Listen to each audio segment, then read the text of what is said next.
नमस्कार, स्वागत है आपका हमारे इस YouTube चैनल पर। मैं मनमोहन श्रीवास्तव आपका हार्दिक अभिनंदन करता हूँ। शुभ मंगल, सावधान।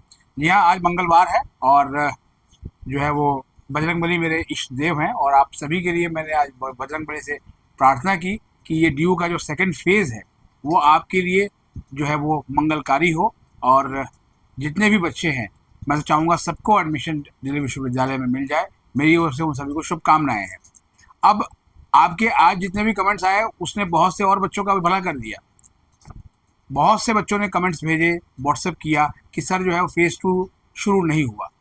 हमें भी चिंता हुई क्योंकि आज दिल्ली विश्वविद्यालय में कई प्रोटेस्ट थे। उनकी वीडियो भी आप जाकर देखिएगा।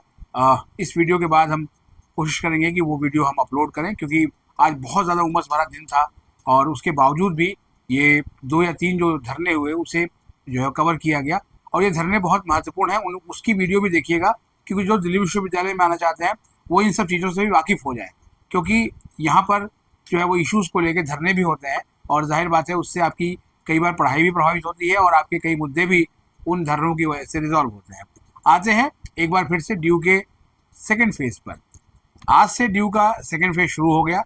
हालांकि इसे शुरू होने में कई घंटे की देरी हुई और जब आपके कमेंट्स मैंने देखे उन प्रदर्शन के दौरान ही तो फिर उसकी जानकारी हमने ड्यू के ज्वाइंट डीन एडमिशन और दिल्ली यूनिवर्सिटी कंप्यूटर सेंटर के डायरेक्टर प्रोफेसर संजीव सिंह तक पहुंचाई और उनको बताया कि सर बच्चों को इस तरह की दिक्कतें आ रही हैं क्योंकि उनका जो है वो पोर्टल खुल नहीं रहा है, जबकि आज कहा गया था कि आज से पोर्टल खुल जाएगा। उन्होंने कहा कि थोड़ा समय दीजिए, हम पता करके बताते हैं और स्टूडेंट्स के वो स्क्रीनशॉट हमें भेज दीजिए। हमने उनको भेज दिया। इसके अलावा एक दूसरी समस्या और भी आई। जिन स्टूडेंट्स ने अभी तक जो है वो रजिस्ट्रेशन नहीं किया और जब वो अपना फर्स्ट फेज़ का रजिस्ट्रेशन कर रहे थे तो उनके पेमेंट करने के बाद भी जो है वो दोबारा से जो है वो ऑप्शन खुल जा रहा था कि फिर से पेमेंट करिए। ये समस्या भी जो है वो पहुंचा दी गई है दिल्ली विश्वविद्यालय के एडमिशन ब्रांच तक। इसके अलावा जो वहाँ पर एडमिशन सपोर्ट सेंटर बना हुआ है जहाँ पर आपको एक फॉर्म मिलता है, वहाँ भी कई स्टूडेंट्स आज पहुँचे थे और उनमें से कुछ से मुलाकात हुई। उन्होंने कहा कि सर हमारे भी इसमें दिक्कत आ रही है और कुछ कारणों से मैं उनके फॉर्म आपको जो है वो शेयर नहीं कर सकता क्योंकि एक प्रिवेसी की बात है। वो सारे बच्चे सुन भी रहे होंगे जो आज गए, उनको यही कहा गया कि आप पोर्टल चेक करते रहिए, पोर्टल चेक करते रहिए, उस पर वो रिफ्रेश करके वो अपडेट हो जाएगा। तो ऐसे जितने भी जो स्टूडेंट हैं वो अभी परेशान ना हो, लेकिन उसके बाद भी अगर समस्या अगले 24 घंटे में दूर नहीं होती है तो आप कमेंट करके ज़रूर बताएं क्योंकि आपको मैंने पहले भी कहा है कि मैं कमेंट लगभग सारे पढ़ता हूँ। ठीक है, रिप्लाई हो सकता है कि ये आने में थोड़ी देर हो या नहीं कर पाते हैं, लेकिन जो लगता है कि बहुत महत्वपूर्ण है और इनका जवाब तुरंत मिलना चाहिए वो जवाब दिए जाते हैं।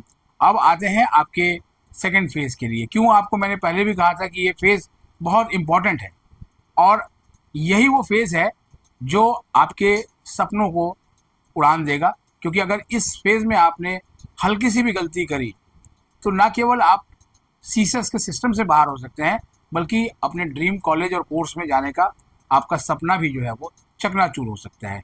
और इसमें सबसे बड़ा जो है वो रोल प्ले करेगी आपकी प्रेफरेंस शीट। लेकिन उसके बाद उसके पहले अभी आपको कई काम जो है वो करने हैं। अगर आपने पहले से रजिस्ट्रेशन कर रखा है तो आप इसके जो है वो सेकेंड फेज़ को करें। एप्लीकेशन फेज़ 2 लिखा हुआ आ रहा होगा आप जब लॉगिन करेंगे और उसमें उसके नीचे ठीक स्टार्ट बटन होगा। स्टार्ट बटन जैसे ही आप क्लिक करेंगे तो आप अपने जो है वो उस डैशबोर्ड पे पहुंच जाएंगे। वहाँ पर आपको सब्जेक्ट मैपिंग, प्रोग्राम एलिजिबिलिटी और प्रेफरेंस सिलेक्शन ये कॉलम्स दिखेंगे और ये तीनों कॉलम जो है वो बहुत महत्वपूर्ण है आपके लिए।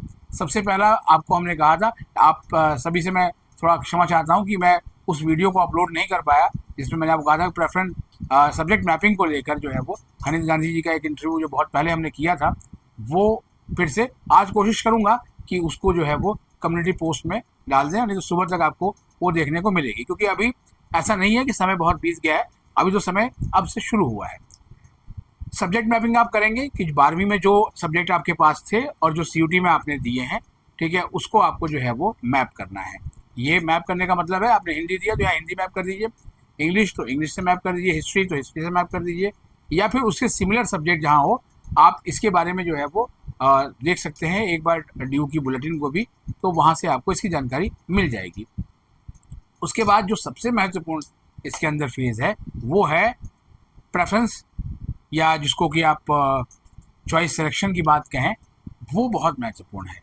आज कई सारे लोगों ने कहा कि सर जो है वो आप प्रेफरेंस बनवा दीजिए। हम कोशिश करेंगे कि जो है वो कुछ बच्चों को इसमें सहायता दी जाए, लेकिन सबको एक पर्सनलाइज प्रेफरेंस शीट बनवा के जो है वो देना बड़ा मुश्किल काम है। फिर भी आप इस चैनल पर गाइडेंस देते रहिए। अभी कल आपको एक वीडियो देखने को मिलेगी उसमें प्रोफेसर पूनम वर्मा की, जो कि प्रिंसिपल हैं शहीद सुखदेव कॉलेज की, जो कि यहाँ बीएमएस जो कोर्स वहाँ का है वो वर्ल्ड फेमस है। और बीएमएस आप अपने प्रेफरेंस लिस्ट में आप रखेंगे या नहीं, आप उस इंटरव्यू को जो है वो देखने के बाद जो है वो निर्णय लीजिएगा, क्योंकि स्टूडेंट्स के सवाल ही हैं। और जाहिर बात है कोशिश की जाती है कि जो विशेषज्ञ हैं वो उन्हीं सवालों के जवाब दें जो स्टूडेंट्स ने जो है पूछा है। कई बार हमें सवाल लगता है कि बहुत बचकाना सवाल है, बहुत छोटा सा सवाल है, लेकिन उस छोटे से सवाल में बहुत बड़ी चीज़ निकलती है। जब एक बच्चे ने मुझे भेजा कि सर देखिए पेमेंट करने के बाद भी दोबारा, तो मुझे भी लगा अरे यार रिफ्रेश हो जाएगा और ये चीज़ें हैं, लेकिन उस बच्चे ने बताया कि सर 3 दिन से ऐसा हो रहा है। तो फिर जो है वो जाके माथा ठनका कि इसको जो है वो रिपोर्ट करने की ज़रूरत है, और फिर उसको रिपोर्ट किया। अब देखते हैं कि कल इसमें जो है वो क्या होता है। अब मेजर सवाल जो मुझे जो है वो फ़ोन पर भी मिल रहे हैं, कमेंट में मिल रहे हैं कि सर प्रेफरेंसेस भरना कब है। देखिए पोर्टल आज से खुल गया है, आप जाकर भर सकते हैं, लेकिन चूँकि इसी पर आपकी पूरी उम्मीद और सारा दारोमदार टिका हुआ है, तो जल्दबाजी करने की मेरे को नहीं लगता कि कोई बहुत अधिक ज़रूरत है। अभी तक आपने पेन और पेपर पे अपनी प्रेफरेंसेस बना ली होंगी, क्योंकि वहाँ जाकर एक एक प्रेफरेंसेस को जो है वो आपको भरना है। तो अगर आपने पहले से बना के नहीं रखा है तो फिर आपको जो है वो परेशानी आएगी। अब प्रेफरेंसेस बनाने कैसे है, आज एक पेरेंट ने एक अपने बच्चे की प्रेफरेंसेस भेजी, और बच्चे ने जैसे ड्यू की बुलेटिन में है अल्फ़ाबेटिकल ऑर्डर में सारे कॉलेजेस के नाम, उसने उसी हिसाब से बना दिया। मतलब जो है वो बीकॉम ऑनर्स में जब शुरुआत से लेके लास्ट तक के जितने कॉलेज हैं उसी प्रेफरेंसेस में भर दिया।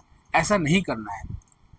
मैंने कल भी बताया था आपको और पहले भी बता चुका हूँ कि जो पढ़ना है, जिस कॉलेज में पढ़ना है वही भरना है। लेकिन आप कहेंगे कि सर वो क्या गारंटी है कि हमें वो कॉलेज मिलेगा। जी हाँ, इसी के लिए तो प्रेफरेंस शीट है। आपके दिमाग में ये ज़रूर घूम रहा होगा कि मेरी पहली 5 चॉइसेस कौन सी हैं, उसके बाद 5 चॉइसेस कौन सी हैं। कुछ डेटा भी हम जो है वो लेकर आएंगे कि पिछले सालों में जो है वो क्या किस तरीके से जो है स्टूडेंट्स को सीट मिली। तो उसमें यही है कि आपकी पहली जो 5 प्रेफरेंसेस है ना, वो बहुत इंपॉर्टेंट है। जब एल्गोरिदम है वो ऊपर से उठाना शुरू करता है और उसके बाद वो नीचे जाता है, तो आपकी हायर प्रेफरेंसेस बहुत इंपॉर्टेंट है। हालांकि स्टूडेंट्स को 140 145 नंबर की प्रेफरेंसेस भी एलोकेशंस में मिली है, लेकिन आपको अपनी वही प्रेफरेंसेस ऊपर रखनी है जिन कॉलेज और कोर्स में आपको जाना है। अब ऐसा नहीं है, एक स्टूडेंट का मैं देख रहा था जब उसने मुझे व्हाट्सएप किया, उसने क्या किया कि बीकॉम ऑनर्स के सारे कोर्स एक साथ रख दिए, फिर उसके बाद बीकॉम प्रोग्राम के सारे कोर्स एक साथ की लिस्ट भेजी, और उसके बाद बीए प्रोग्राम में जो है कॉमर्स प्लस जो दूसरे सब्जेक्ट्स हैं उनके प्रेफरेंसेस बना के भेज दिया। लेकिन ये गलत है, आपको ऐसे नहीं बनाना है। आपको एक कोर्स, मान लिया आपको बीकॉम ऑनर्स का आपकी पहली पसंद Shri Ram college of commerce जो है वो नेचुरली सही बच्चों की यही होती है, तो आपने उसको रख दिया। उसके बाद जो दूसरा कॉलेज कौन सा आप चाहते हैं, आप अपने मार्क्स को भूल जाइए कि आपके मार्क्स कितने आए हैं, आप प्रेफरेंसेस को उस हिसाब से बनाइए। एक तो ये एक तरीका है। दूसरा तरीका ये है कि आपको अपने मार्क्स के हिसाब से पता है कि शायद जो है वो नंबर ना आए, तो फिर आप अपने घर के लोकेशन के हिसाब से देखिए जहां आप इजीली जा सकें। तो बहुत सारे ये पैरामीटर्स हैं, अभी इन पे बहुत क्लैरिटी की ज़रूरत है। आप कमेंट करके बताइएगा कि इसको और कितना ज़्यादा डिफाइन करने की ज़रूरत है, क्योंकि हम कोशिश ये करेंगे कि अगले 2 दिन तक जो है वो लगातार प्रेफरेंसेस को लेकर जो है वो हम बताएं, क्योंकि इस फेज़ में आपको करना सिर्फ यही है।